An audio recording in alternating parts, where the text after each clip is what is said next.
L'automne. Cette saison où, dès le matin, nous partons en doudoune dû au froid et rentrons en slip tellement on a chaud, nous donne un petit air mélancolique et nous fait questionner sur le sens de la vie. On se promène, on ne sait pas trop où on va, on profite allègrement de la vie. Et en cette période particulière, les gens sont très attentifs et attentionnés envers nous. Mais alors que Halloween approche, le youtubé que je suis se pose maintes questions. Comment fêter Halloween? Comment vous faire rire? Et surtout, comment vous faire peur? Oh, salut à tous, c'est Jérém pour Dailymotion. Aujourd'hui, nouvelle vidéo pour découvrir la saison d'Halloween 2023 à Disneyland Paris. Vous avez vu la vidéo sur les PA, au cas où c'est pas bien, de la soirée d'Halloween qui a lancé justement cette nouvelle saison. Comme à chaque vidéo, on va aller faire un petit tour du parc et voir les nouveautés ou non qu'a propose Disneyland Paris pour cette année. Allez, c'est parti, on va se faire peur.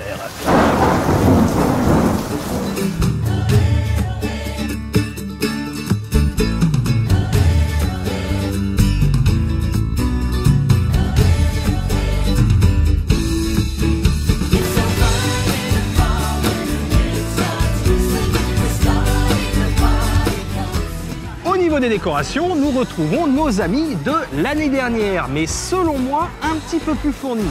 En effet, c'est une impression peut-être, mais j'ai l'impression que Disneyland Paris a rajouté quelques décorations sur le parc. Je trouve Frontierland un peu plus fourni, pareil pour Main Street, et sur le fond de Frontierland, en tout cas, je trouve que c'est le jour et la nuit.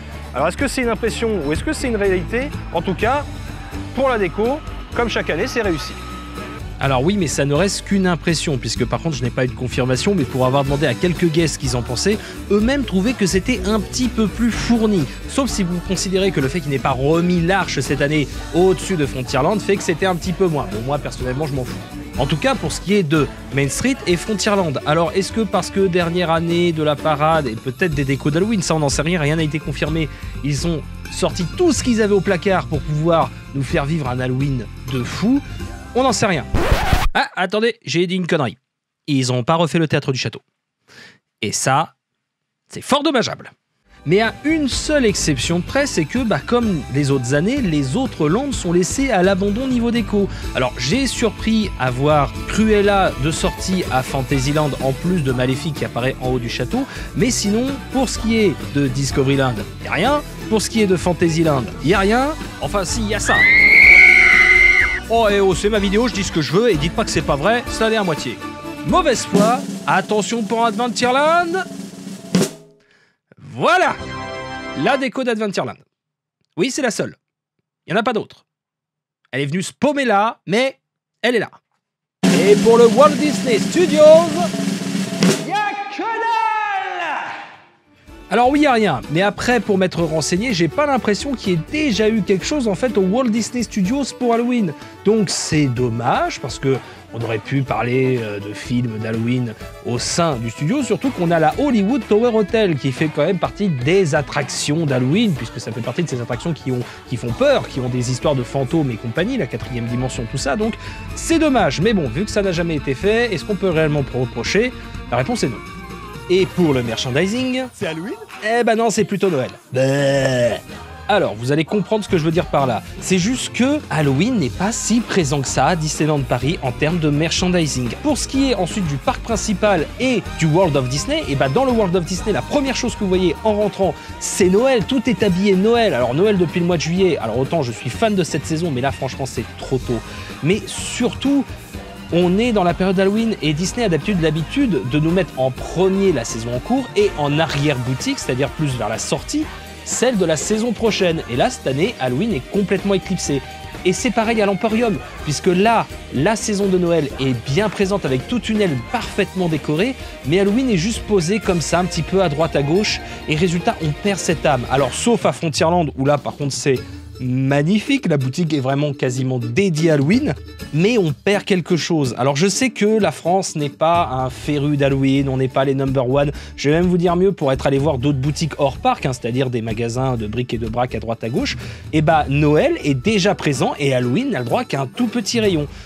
Donc c'est dommage, parce que moi c'est une saison que j'adore, et je trouve que ça se perd, et que Disneyland Paris aurait quand même pu accentuer un petit peu plus là-dessus. Et maintenant, on va parler des produits en eux-mêmes. Pour ce qui est du merchandising, Disneyland Paris a quand même mis le paquet parce qu'on retrouve pas mal de nouveautés, entre autres aussi des produits de l'année dernière, mais il y a quelque chose que je trouve quand même très dommage sur cette collection, c'est que nous avons les versions de Mickey et Minnie américains. En effet, les deux designs qui ont été sélectionnés pour le merchandising de Halloween sont ceux des costumes américains et non pas des costumes que nous avons en France. Donc c'est très dommage, la collection reste magnifique, hein, on va pas se mentir, et tout ce qui a été proposé est franchement de très bonne qualité. Mais c'est dommage, à l'exemple de la collection sur les attractions où ils ont fait un effort et que ce sont vraiment nos attractions de notre parc, en témoigne par exemple Phantom Manor qui est réellement Phantom Manor et non pas Haunted Mansion, car on a une collection Haunted Mansion, mais là c'est vraiment sur notre attraction à nous en France. On aurait peut-être aimé ce design aussi, on aurait aimé avoir le design de notre costume de Disneyland Paris en peluche ou en serre-tête ou en autre. Alors après, je vais pas vous mentir, je préfère le design américain, mais c'est le petit effort qui aurait été peut-être pas trop mal.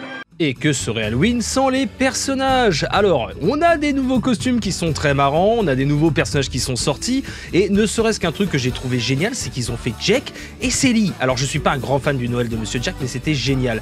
Et c'est toujours top de les voir, même moi, je me suis prêté au jeu. Je suis pas trop rencontre personnage parce que je préfère laisser pour les enfants, mais là, face à Goofy, j'ai craqué. Donc là, vous allez voir une des rares vidéos de moi et Goofy en train de faire les abrutis, et je me suis éclaté. Et je fais une parenthèse rapide pour juste vous rappeler que c'est ça Disneyland Paris, c'est le seul endroit où clairement, pendant l'espace d'un instant, vous avez le droit d'être un enfant.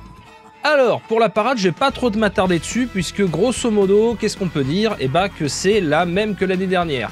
Est-ce que c'est choquant? Pas du tout. Surtout que c'est censé être la dernière. On retrouve tous les personnages qu'on adore, dans leur costume d'Halloween pour certains, pour d'autres non. On retrouve aussi surtout les personnages de la Phantom Manor. Et puis Mickey dans sa tenue d'Halloween que je trouve géniale. C'est une réussite. On voit donc, comme je vous ai dit, quelques personnages en plus, des artifices en plus. Il y a un moment, ça a pété. J'ai fait un bond, je ne m'y attendais pas du tout sur la place. Donc ça monte en l'air, ça fait pas d'artifice spécial, mais juste un gros boom avec des filets dans les airs. Mais c'est génial. La chorégraphie est toujours top. Moi, personnellement, c'est toujours une parade que j'apprécie énormément et que j'ai plaisir à voir. Pour ce qui est de la food, on va pas y passer 10 ans, je n'ai fait que le Victoria afin de goûter les petites pâtisseries. Si ça vous plaît, je vous ferai une vidéo complète pour vous présenter les différents restaurants, mais en attendant, place à la dégustation.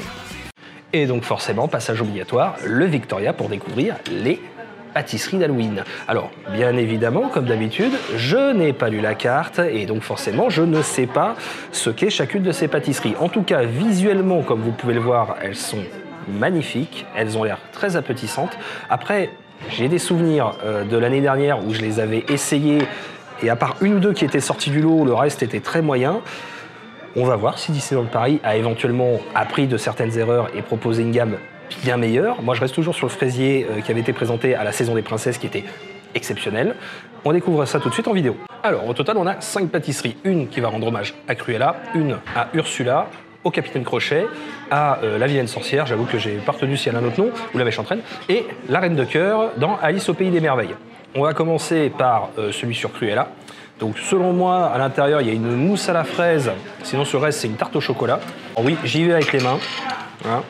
Pas de chichi entre nous, hein, on se connaît trop pour ça.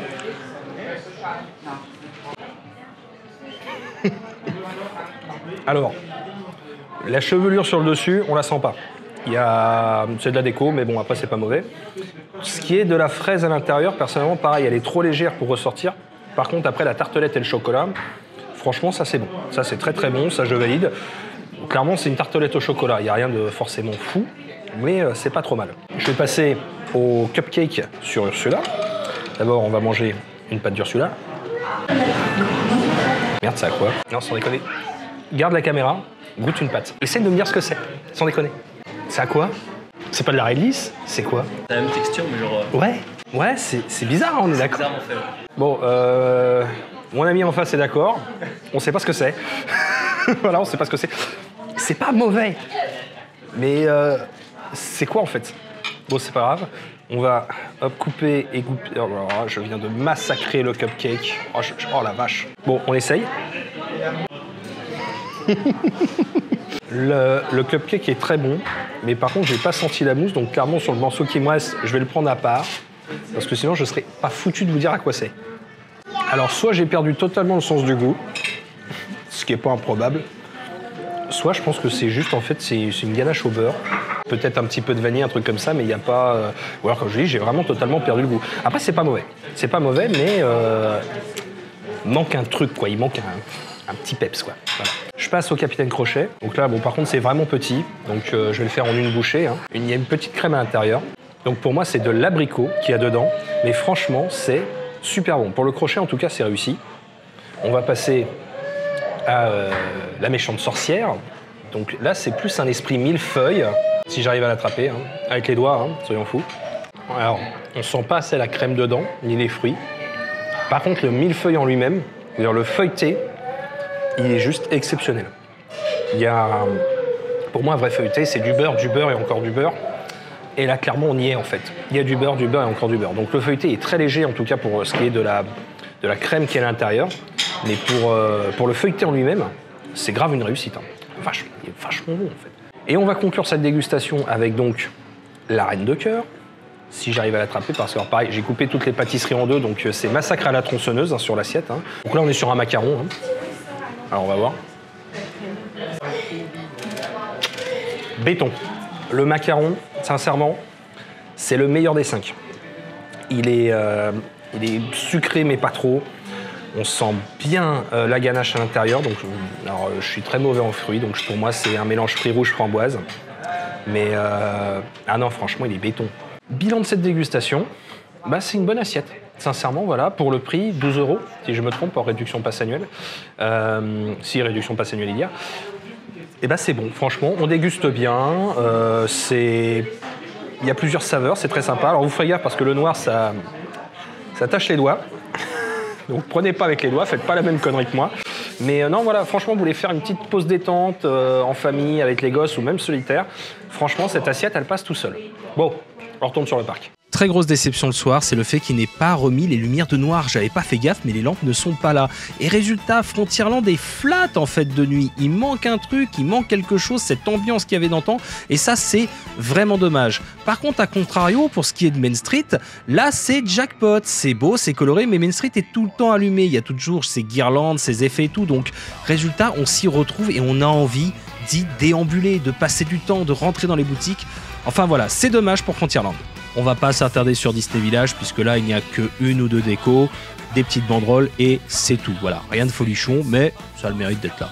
Bref, c'est une saison d'Halloween à Disneyland Paris. Pas forcément de très grandes nouveautés, pas forcément de choses mirobolantes, mais c'est là, c'est présent et ça anime. Et on ne demande pas forcément plus. La parade, c'est sa dernière année, donc j'avoue que je suis content d'un changement, mais j'étais aussi très content de la parade actuelle, alors surtout la maison des Raven's Food que je trouvais exceptionnelle. Au niveau food, on est vraiment pas mal. La déco, j'en reste persuadé, ils ont rajouté des choses.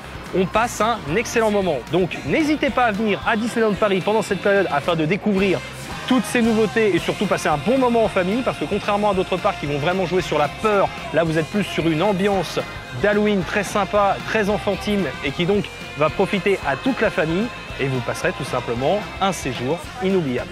C'était Jérém pour Dailymotion, on se retrouve dans une prochaine vidéo. Ciao, bye. Gentil le chat.